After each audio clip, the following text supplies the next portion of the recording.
Imagine waking up to the sound of gunshots piercing through your living room window. This was the reality for Yvonne Stern and her children on a quiet morning in Bel Air, Houston. It was February 11, 2010, and a man had driven to the Sterns' million-dollar home, fired 2 shots, and vanished into the morning mist. Jeffrey Stern, a successful personal injury lawyer, was out of town. Yvonne and the children, oblivious to the danger, were sleeping upstairs. The police arrived, bewildered by the lack of evidence. The Sterns could only speculate that it was a prank by local teenagers. 2 months later, another man with a gun appeared at their doorstep, smiling through the glass pane before firing at Yvonne and her son.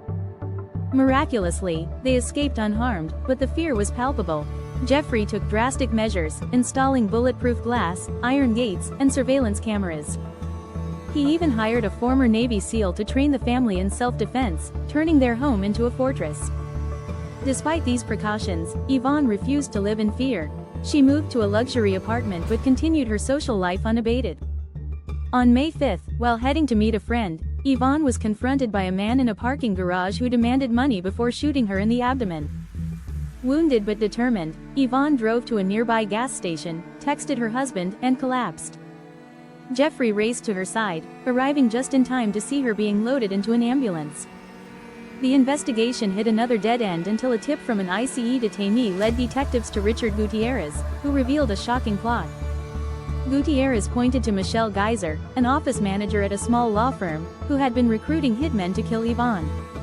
Michelle, a pretty Filipino woman, was arrested, and the detectives were stunned to find Jeffrey Stern standing behind her.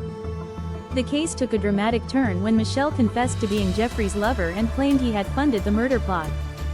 Yvonne, devastated by the affair, filed for divorce but later dropped it, choosing to stand by her husband. She insisted that Michelle, an emotionally disturbed woman, had acted alone in the murder plot. Despite a grand jury indictment, Yvonne walked hand in hand with Jeffrey to the police station when he turned himself in. Friends and family rallied around Jeffrey, convinced of his innocence and the couple's love for each other. Prosecutor Carrie Allen, however, stood firmly by Michelle, who agreed to testify against Jeffrey in exchange for a reduced sentence.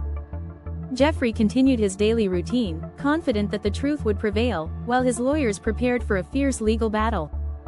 Michelle's handwritten letter painted a picture of a manipulative Jeffrey who controlled every aspect of her life. She claimed he fantasized about killing Yvonne and pressured her into finding hitmen. Jeffrey's defense argued that Michelle was lying to save herself, pointing to her history of breaking the law to advance her career. The plot thickened as detectives uncovered a series of bungled assassination attempts by a motley crew of hitmen. Despite the chaos, Jeffrey went to great lengths to protect Yvonne, turning their home into a fortress and even fitting her with a bulletproof vest. Yvonne, bewildered by the attacks, maintained her innocence and continued to support Jeffrey. Michelle's story of Jeffrey's involvement seemed far-fetched, but the prosecution was determined to prove it. As the trial approached, the Sterns' friends and family remained divided, some questioning Jeffrey's actions, others staunchly defending him. Yvonne, unwavering in her support, declared that their marriage was stronger than ever, filled with love, honesty, and forgiveness. She believed she had survived the shootings to help her husband through this ordeal, convinced of his innocence. As the restaurant emptied, Yvonne leaned in and said, "Nobody really knows him like I do." Stay tuned for the next chapter in this gripping saga.